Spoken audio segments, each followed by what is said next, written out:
The morning sun spilled softly through the lace curtains of the Whitaker home, painting the wooden floor with golden streaks. The house stood at the edge of a quiet rural town in Pennsylvania, brick walls weathered by decades of wind and snow, smoke curling gently from its chimney. Inside, the warmth of family lingered in every corner. The scent of Helen's cinnamon muffins, the tick of the old clock, the hum of an old radio on the kitchen counter. Upstairs, 8-year-old Amanda Whitaker was arranging her dolls on the carpet with the kind of precision only a child with a gentle soul could have. Each doll had a name, Emily, Rose, and Sarah, and each wore a dress Amanda had sewn herself from scraps of her mother's fabric. She brushed their hair carefully, humming a tune she'd learned from Helen, a tune about spring and rivers and things that never stayed the same for long. Her little brother Daniel, however, was made of different energy entirely. 7 years old, restless as the wind, his pockets full of marbles and curiosity. He never walked when he could run. The hallway thundered as he rushed toward the shared bedroom. "Daniel, slow down!" Amanda called out, but the warning came too late. He burst through the door like a storm, tripping on the edge of the rug and scattering Amanda's dolls across the floor. "Daniel!" she gasped, kneeling to protect the fallen figures. "Look what you've done!" He stood there, catching his breath, his grin fading when he saw her expression. "They're just dolls," he muttered, shrugging. "They're not just dolls. They were having tea." Amanda looked genuinely hurt, her small hands trembling as she picked up Rose's tiny porcelain hand that had chipped off. Before Daniel could answer, a calm but firm voice came from the doorway. "Daniel Whitaker." Helen stood there, soft-spoken yet commanding, her light brown hair tied neatly behind her head. There was no anger in her voice, only disappointment, and that was always worse. "What did we talk about yesterday?" Daniel shifted his weight, avoiding her eyes. "About not running in the house. And about respecting other people's things," she added gently, "especially your sister's." He kicked the carpet lightly. "I didn't mean to." Helen sighed, the kind of sigh that carried both patience and love. "Intentions matter less than actions, sweetheart. Now, please clean up the toys, all of yours, too. I want the room tidy before dinner." Daniel nodded half-heartedly, muttering, I will." But an hour later, his toys, the plastic soldiers, the red race car, the marbles, still lay scattered around the house. Instead of cleaning, Daniel had dashed outside with his kite, chasing the early spring wind. Helen watched from the porch for a moment, shaking her head but smiling softly. He was his father's son, stubborn, full of life, impossible to stay mad at for long. That night she said nothing more. But the next morning, when Daniel woke up, something felt wrong. The shelves were empty, his soldiers, his car, his marbles gone. Even his kite, which he had left by the window, had vanished. "Mum!" he called out, panic already seeping into his voice. Helen appeared at the door, holding a cup of coffee, her expression perfectly calm. "Good morning, Danny." "My toys. They're gone." "Oh, dear," she said thoughtfully. "Maybe they left." He blinked. "Left?" "Yes. Toys have feelings, you know.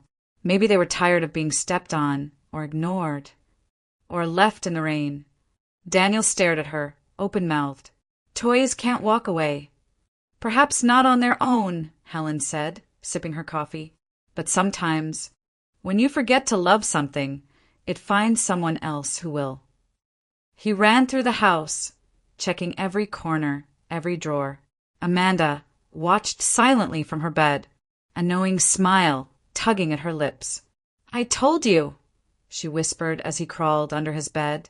"They probably went to find better children." Daniel scowled, then ran outside to the backyard, where Uncle Raymond, their kindly neighbor with silver hair and oil-stained hands, was fixing the fence. "Uncle Ray, have you seen my toys?" "They're gone." Raymond looked up, pretending to think. "Your toys, huh? I might have seen something earlier. a couple of toy soldiers marching toward my shed. Daniel's eyes widened. Really? Raymond nodded gravely. They told me they were leaving because someone didn't take care of them, said their owner forgot how to be kind. I do care. I'll never forget again. Daniel shouted, almost in tears. Raymond exchanged a look with Helen, who stood at the porch pretending not to listen. With a gentle smile, he said, well, I suppose everyone deserves a second chance. I think they're waiting for you in the shed. Daniel sprinted across the yard. Inside, a cardboard box sat on the workbench. His soldiers, his race car, his kite, all neatly arranged. He hugged the box to his chest. I'm sorry, he whispered to them, and to no one in particular. From the porch, Helen watched, her eyes warm, proud, and a little sad. She knew that lesson would stay with him far longer than any scolding could. Years later, Amanda would still remember that morning, her brother clutching his toys, her mother smiling through the rising sun, not realizing that this same tenderness, this same imagination, would one day become both the gift and the burden that shaped their entire lives. The wind had changed in Lancaster County. It was the kind of cold that made the sky look fragile, the kind of stillness that made every sound feel louder than it was. The Whitaker house stood just as it always had, red bricks darkened by rain, the same creaky porch, the same maple tree out front stripped bare for winter. Only time had shifted, quietly, invisibly within its walls. Daniel Whitaker parked his truck by the fence, stepping out into the frosty air. He carried a small paper bag of groceries and a bundle of firewood, habits he'd kept since Helen stopped driving years ago. As he crossed the yard, the faint smell of wood smoke came from the neighboring house where Uncle Raymond Hall was stacking kindling under the shed roof. Morning, Ray, Daniel greeted, his breath clouding. Raymond turned, smiling. You came early, son. Didn't expect you till noon. Daniel shrugged. Couldn't sleep much. Figured I'd stop by and help with the porch before Amanda gets here.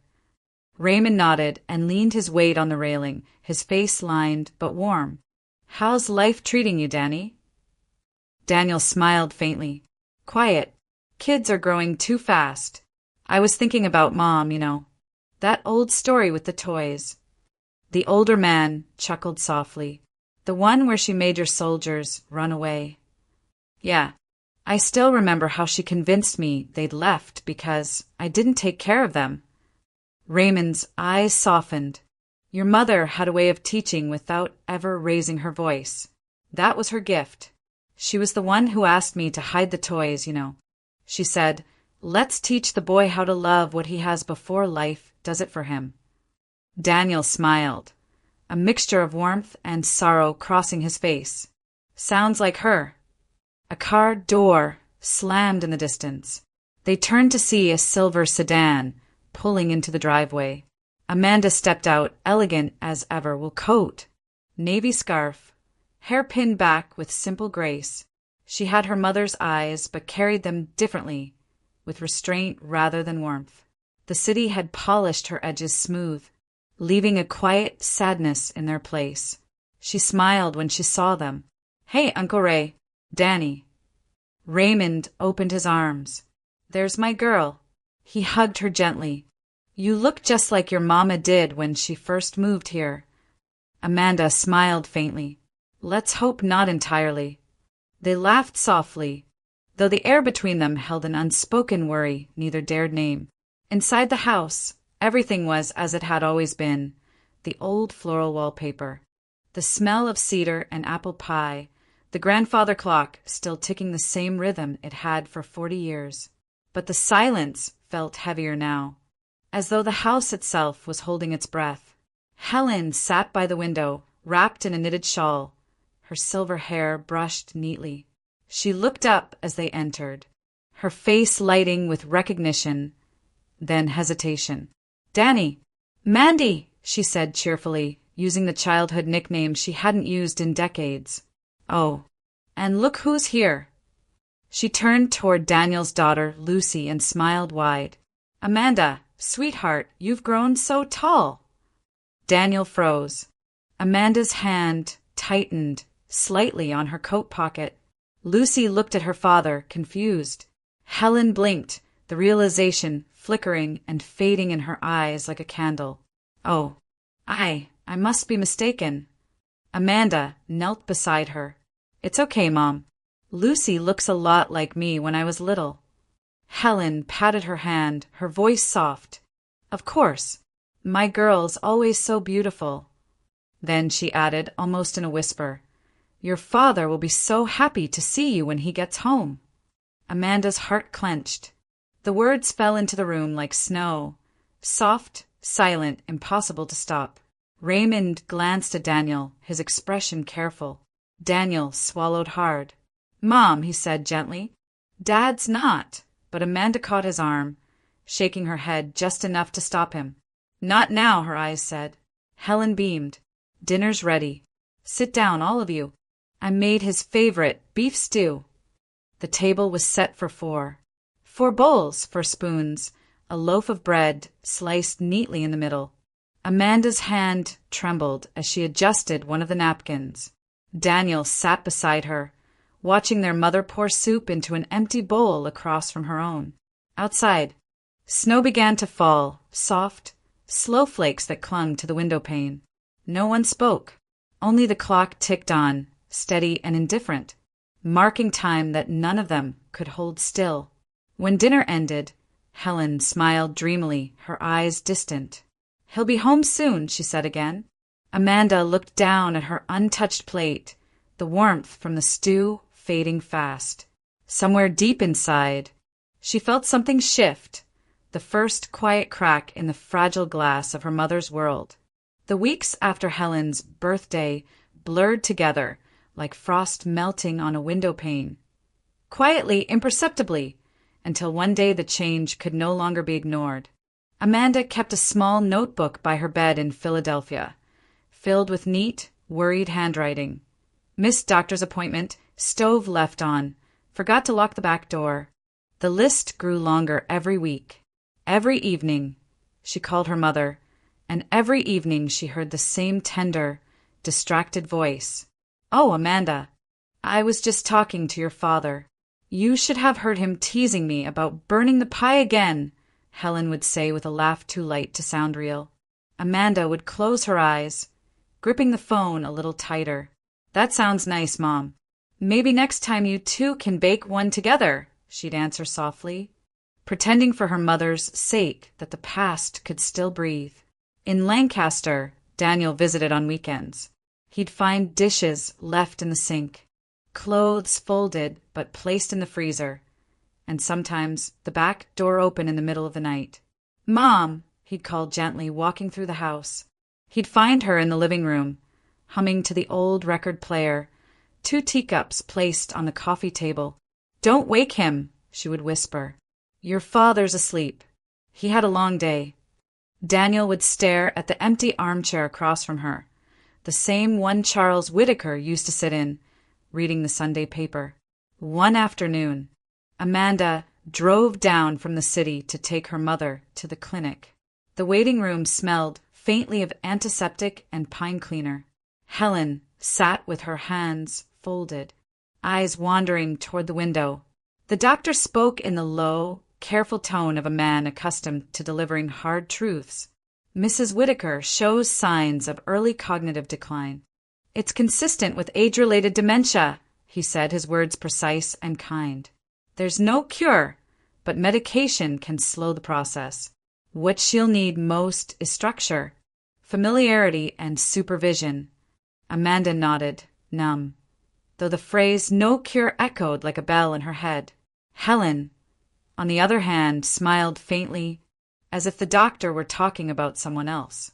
"You worry too much," she said, touching Amanda's hand. "I'm fine. Your father takes good care of me." Later that evening, as Amanda and Daniel washed the dishes together, they spoke in whispers while Helen sat in the next room knitting a scarf for Charles. "She's getting worse," Amanda murmured. her voice trembling despite her calm facade. Daniel nodded. I know. She left the gas on again yesterday. The neighbor called me. She can't stay here alone. He set down the plate. He was drying, jaw tight. You think she'll move in with you? Amanda shook her head. She won't leave the house. She won't leave him. At that, Daniel's shoulders sagged. They both turned as Helen's voice drifted in from the living room. Dinner smells wonderful. Sweetheart, she said to the empty chair beside her. You always did like my roast chicken. Amanda's throat tightened. Danny, she whispered, we have to do something. I know, but what can we do that she won't fight? The next morning, Amanda tried to reason with her mother gently over breakfast. The scent of coffee filled the kitchen. Mom, she began, why don't you come stay with me for a while? Just for a few weeks. You'd have your own room. Lucy would love to have you around. Helen smiled serenely, buttering her toast. I can't, sweetheart. Who would take care of Charles? He gets so lonely when I'm gone. Amanda felt her composure falter. Mom. Dad's. She stopped herself, her voice cracking. Mom, it's just, you need someone to take care of you now. Helen reached over and patted her hand. Don't you worry about me, darling. Love takes care of itself. When Amanda left later that day, Helen waved from the porch, her shawl fluttering in the cold wind. Behind her, Daniel loaded the last of the groceries Raymond had dropped off. The older man stood by the gate, his weathered hands in his pockets, watching with quiet concern. She still talks to him every day, Daniel said softly, staring at the kitchen window. Sets the table for two. Waits for him to come home. Raymond sighed. Sometimes love outlives memory, he said, and sometimes it hides inside it. Amanda didn't speak. She stood by the car, staring at the house that had once been her anchor. Now it looked smaller, lonelier, like a place trapped between past and present. When she drove away, she watched the rearview mirror until the brick walls disappeared behind a veil of falling snow. Inside the house, Helen hummed by the fire, 2 cups of tea steaming on the table, one untouched, waiting for a man who would never return. The call came on a rainy morning in early April. Amanda was in her office in Philadelphia, reviewing reports she could barely focus on, when her phone began to vibrate. The name on the screen, Mrs. Walker, neighbor, sent a shiver through her. She hadn't heard from the woman in months. Amanda, the elderly voice trembled on the line. I'm so sorry to bother you, dear, but your mother's been taken to the hospital. They said she collapsed near the porch. Raymond's already on his way. Amanda froze. The city around her continued its indifferent rhythm, the printer humming, rain tapping against the glass, but her world went silent. Is she conscious? I don't think so. Honey, you should come as soon as you can. By the time Amanda reached the hospital in Lancaster, the corridors smelled faintly of antiseptic and lilies. Raymond stood near the end of the hallway, hat in his hands, his posture telling her everything before he spoke. She's gone, he said quietly. Amanda felt her knees weaken. Raymond caught her gently by the shoulders, steadying her as tears filled her eyes. She hadn't realized until that moment how much hope she'd been carrying, the fragile, unreasonable hope that her mother would somehow outlast the fog in her mind. They entered the hospital room together. Helen lay peacefully, her silver hair brushed neatly back, hands folded across her chest. The monitors beside her had been turned off, leaving the room in a silence that felt sacred. A single cup of tea sat on the bedside table untouched. Amanda reached out, her fingers brushing her mother's. They were cool but soft, still familiar. You waited for him, she whispered. All this time. Raymond placed a comforting hand on her shoulder. She wasn't alone, Amanda. The nurse said she smiled before she closed her eyes. That night, Daniel arrived straight from the airport, his eyes red from both travel and grief. They didn't say much. The siblings sat in Raymond's living room, the clock ticking faintly behind them, while rain pressed gently against the windows. "She didn't suffer," Raymond said softly, handing Daniel a mug of coffee.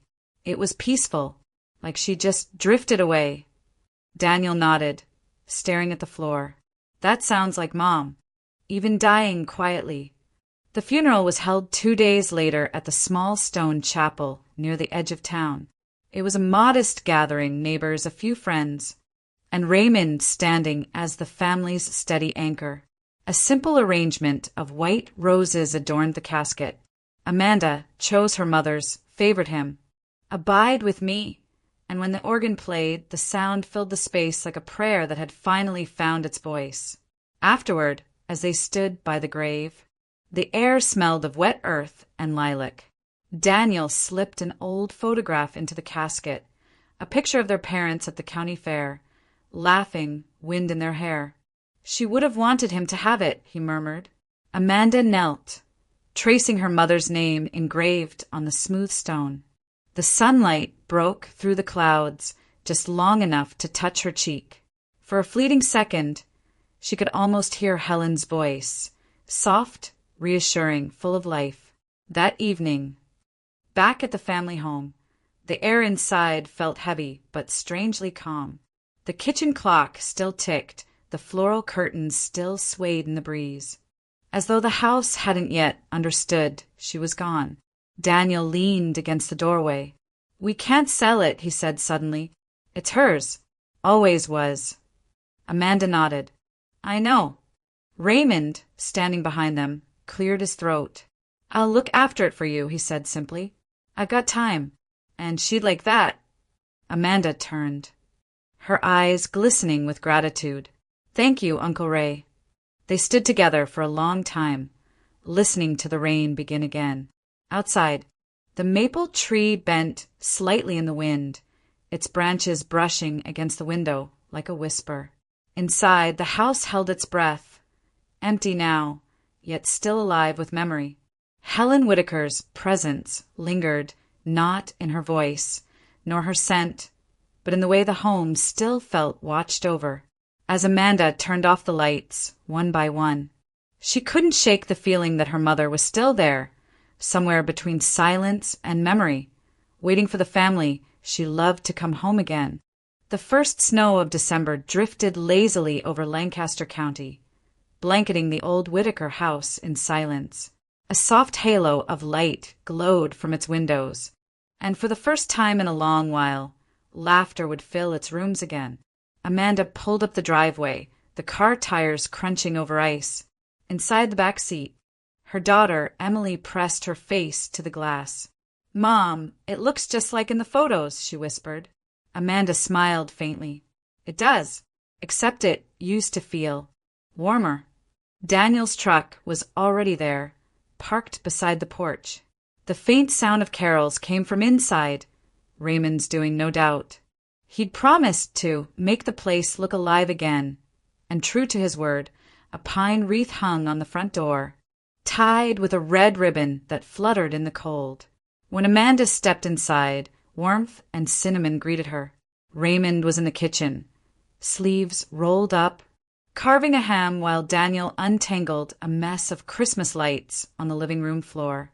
"Well, look who's finally here," Daniel called. "Thought the city swallowed you for good."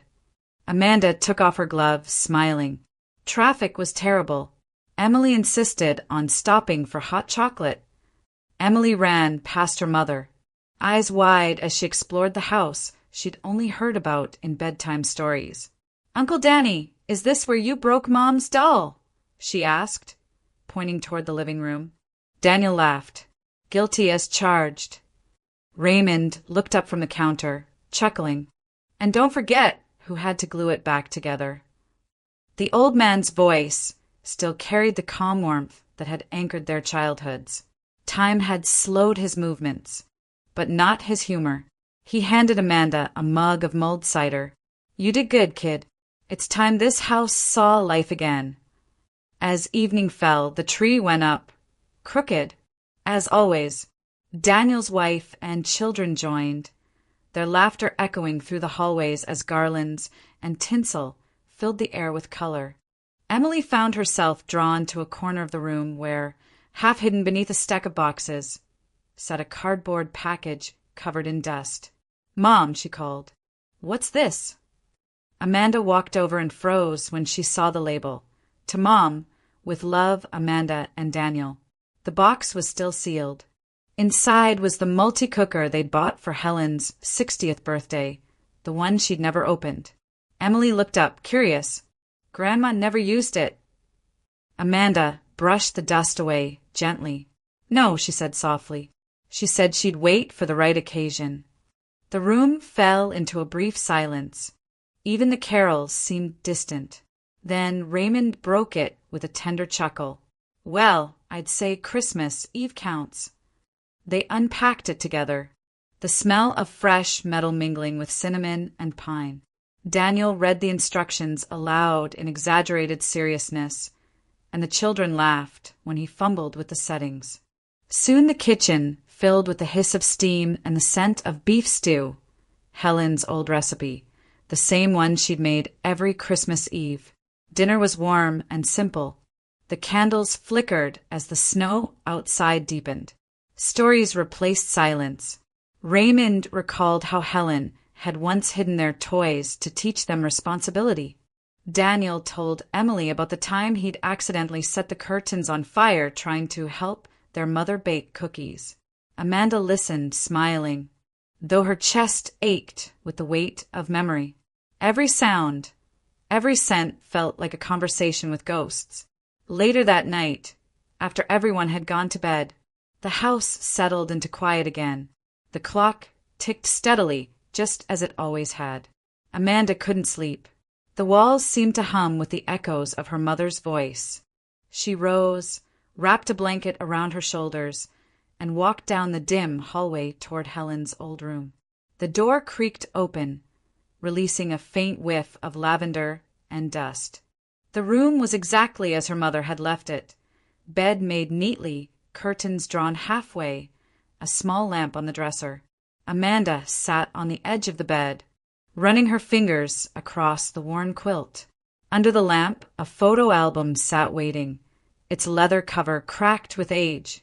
She opened it slowly. Photographs filled the pages. Birthdays, picnics, winters long gone. Her mother's handwriting captioned each one, Danny's first tooth.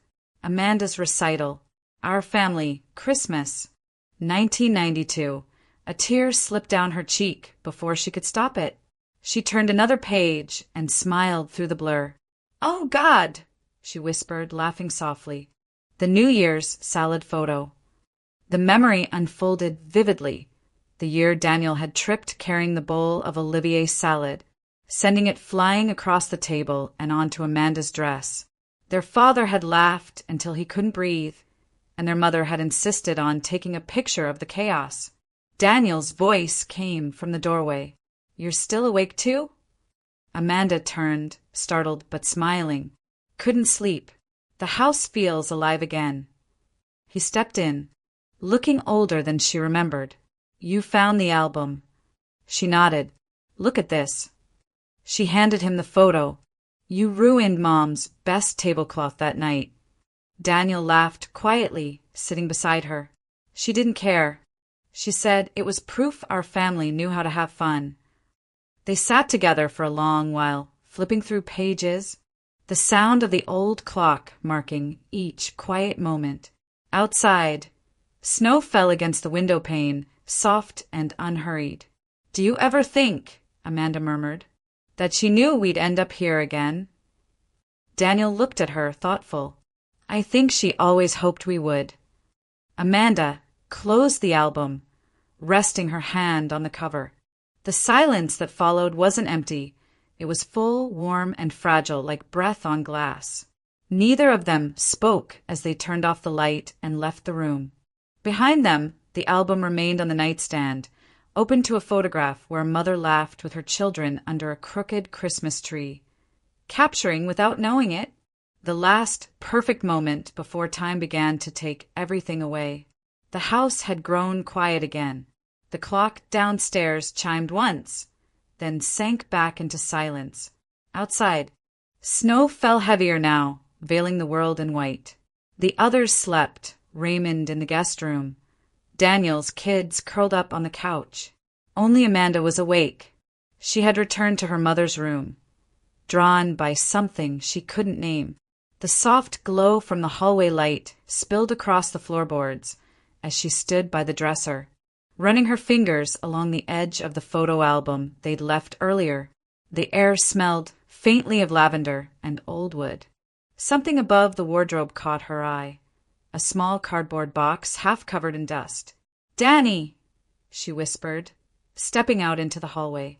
Her brother appeared moments later, rubbing his eyes. "You okay?" "There's something up there," she said quietly. "A box. I can't reach it."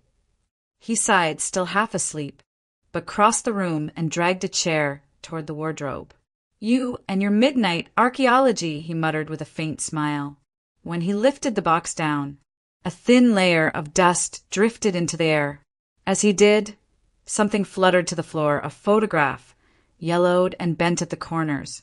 It had slipped behind the wardrobe. Amanda picked it up, frowning. "It's Mom and Dad, but this isn't one I've seen before." The photo showed Helen in her garden, holding a bouquet of lilies. Charles stood beside her, smiling softly. But what unsettled Amanda wasn't the image. It was the faint gray smudge across her father's outline, as if the ink itself had started to fade away. "Help me move this," Daniel said, setting the box aside. Together, they pushed the wardrobe away from the wall. As it shifted, the carpet beneath it rippled slightly. Amanda frowned. "Wait." She knelt and pulled at the edge of the rug. Beneath it, faint lines formed a square shape in the wooden floor. A trapdoor, sealed by a small latch. The siblings stared at each other. "You've lived here your whole life," Amanda whispered. "Did you ever know about this?" Daniel shook his head slowly. "Never." Amanda hesitated, her heart hammering.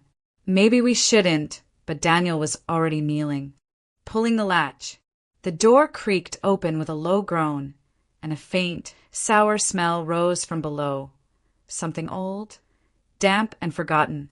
Amanda covered her mouth. "What is that?" Daniel found a flashlight in the drawer and shone it downward. The beam cut through the darkness, revealing a narrow wooden staircase. They descended carefully. The air grew colder with each step, the wood creaking beneath their feet. At the bottom, Daniel swept the light across the room, and both of them froze. It wasn't just a basement. It was a shrine. The small space was meticulously arranged. The walls were covered in framed photographs of Helen and Charles, wedding portraits, holidays, family trips. Every inch of the walls was filled. In the corner stood a table draped with a lace cloth, set for two.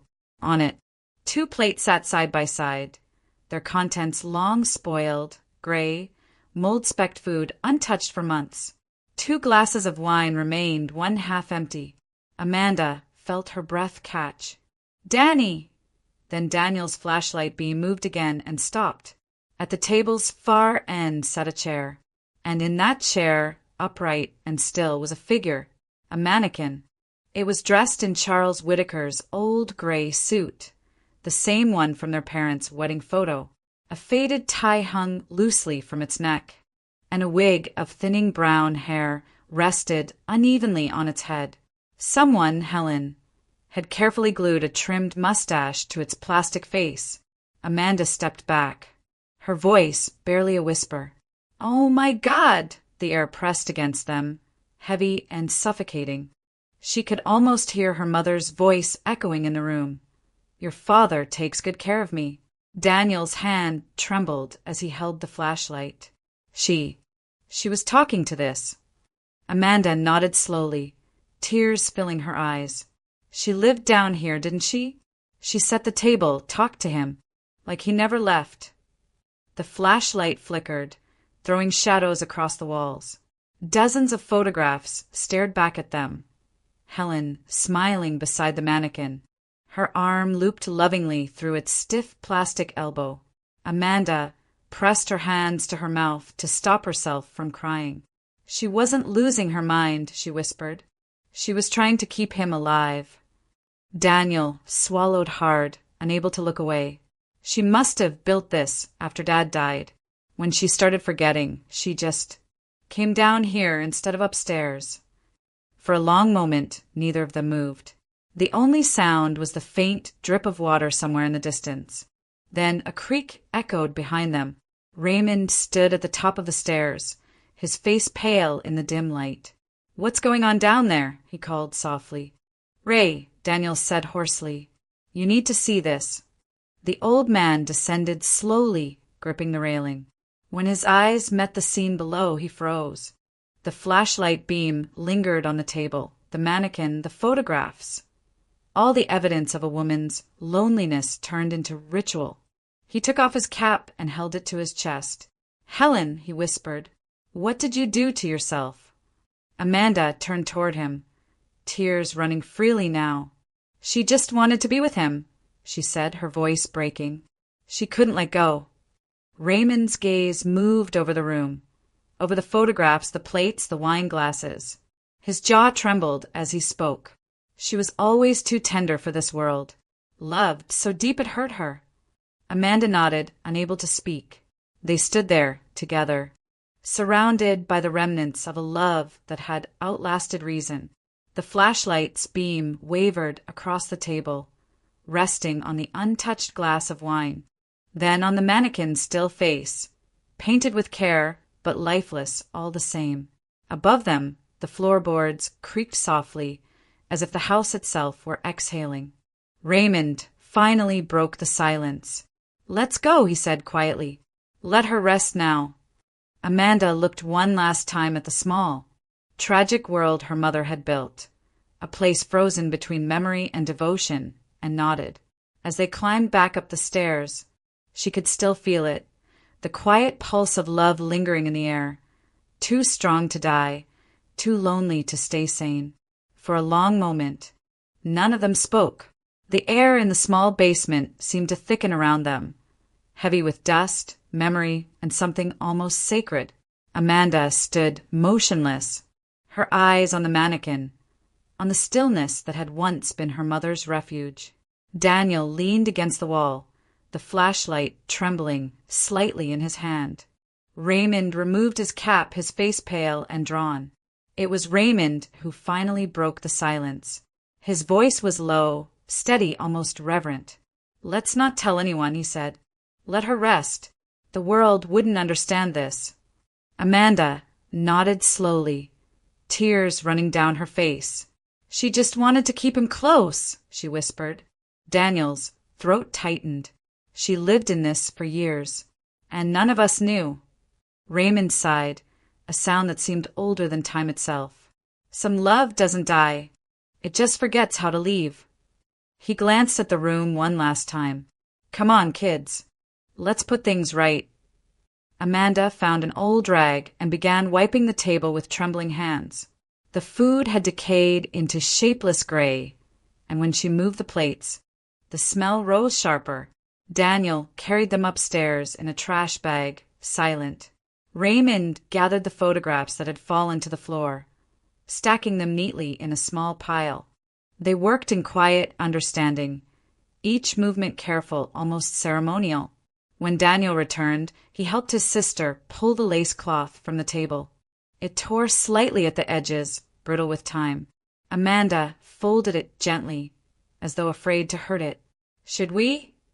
Daniel gestured to the mannequin. Amanda hesitated. The dim light caught the suit, the tie, the mustache her mother had glued on with careful hands. It looked almost human in the stillness. "No," she said finally. "Leave him. It's what she would have wanted." Raymond nodded. "Then we'll let them stay together." They stood in silence once more. The only sound was the soft hum of the old pipes in the walls and the whisper of wind through the vents. Amanda reached for the flashlight and switched it off. Darkness closed around them, not frightening but calm, like the closing of a story that had been waiting too long to end. When they climbed back up, the trapdoor creaked shut. Daniel pressed it down carefully, covering it with the edge of the rug. Together, they slid the wardrobe back into place until the faint outline of the door disappeared entirely. It was past midnight now. Upstairs, faint laughter echoed through the ceiling. The children's voices, muffled by floors and distance. A burst of color flickered across the frosted windows. Fireworks, bright and fleeting, painting the snow in reds and golds. Daniel leaned against the wall, exhausted. "They're watching the fireworks," he said quietly. "They don't even know." Amanda stood by the window, her eyes glistening. Outside, the night sky bloomed with light. The old house seemed to glow with it, the sound of celebration brushing against its walls like the echo of another life. "She just wanted to keep us together," Amanda whispered, her voice breaking. Even if it was only in her own way. Raymond placed a hand on her shoulder. "And she did," he said softly. "Look around. You're all here, aren't you?" Amanda smiled faintly through her tears. For the first time in years, the house was full again. Laughter upstairs, the smell of cinnamon lingering in the kitchen, snow glittering outside. It was as if Helen had orchestrated this reunion from somewhere unseen. They moved quietly through the hallway, turning off the last lights. Daniel paused at the family photo on the wall, their parents' wedding picture framed in oak. He traced his fingers along the glass. "She never really left him," he murmured. Amanda looked at the photograph too. In it, Helen was radiant, her hand resting lightly on Charles's arm. For a moment, Amanda could almost imagine her mother stepping out from the picture, taking her father's hand again. Raymond cleared his throat. "You two should get some rest. Morning's not far." They nodded. Daniel went upstairs to check on the children, and Amanda lingered by the window, watching the last fireworks fade into smoke. The air outside shimmered faintly with frost. Somewhere down the road,